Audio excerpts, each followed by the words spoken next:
Welcome to daily makeup blog day 12 आणि आजचा माझा मेकअपचा लोकेशन होता कामोठे आणि ऐरोली. दोन लोकेशनवरती मला मेकअप करण्यासाठी जायचं होतं. मॉर्निंग 9 वाजता मी कामोठे ते लोकेशनवरती पोचली. नामकरण सोहळ्यासाठी मला रेडी करायचं होतं क्लायंटला. त्यांचा कंप्लीट मल्हार थीम होता. खंडोबा देवाशी रिलेटेड त्यांचं थीम आणि नावसुद्धा ठेवण्यात येणार होतं. त्यामुळे कंप्लीट त्यांनी तसा लुक करून घेतला होता. क्लायंटला पूर्ण रेडी करून झाल्यानंतर आम्हीसुद्धा त्यांच्यासोबत हॉलवरती गेलो. कारण हॉलवरती गेल्यावरती थोडा वेळ आम्ही टचअप वगैरे देण्यासाठी काही गरज पडेल म्हणून थांबलो. त्यानंतर आम्ही 12 वाजताच्या दरम्यान सेकंड व्हेन्यूवरती जायला निघालो, ऐरोली येथे जायला.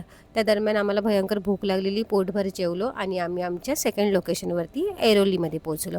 तिथे गेल्यावरती ब्राईडचा रिसेप्शन लुकचा मेकअप करायचा होता.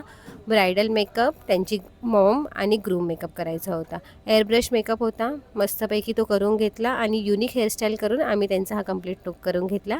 त्यानंतर ब्राईडच्या मम्मीचा मेकअप करायला घेतला आणि ब्राईडच्या मम्मीलासुद्धा एअरब्रश मेकअप करायचा होता. त्यांची डिझायनर साडी होती, त्या अकॉर्डिंग त्यांना मस्त असा पार्टीवेअर लुक दिला आणि त्यांचासुद्धा खूप छान असा फ्लॉलेस मेकअप आणि हेअरस्टाईलसुद्धा छान झाली. नंतर आम्ही ग्रूमचासुद्धा मेकअप केला आणि हा ग्रूमचा कंप्लीट लुक. त्यानंतर ब्राईड आणि ग्रूमची खूप छान अशी एंट्री झाली आणि नंतर आम्ही पोटभर जेवलो आणि आम्ही आमच्या घरी जायला निघालो. तर अशा प्रकारे माझे ह्या वर्षातले सगळे ब्राईड आणि त्यांचे मेकअप लुक कंप्लीट झालेले आहेत. भेटूया पुढच्या वर्षी नवीन मेकअपसोबत. तोपर्यंत बाय, टेक केअर आणि हॅपी न्यू इयर.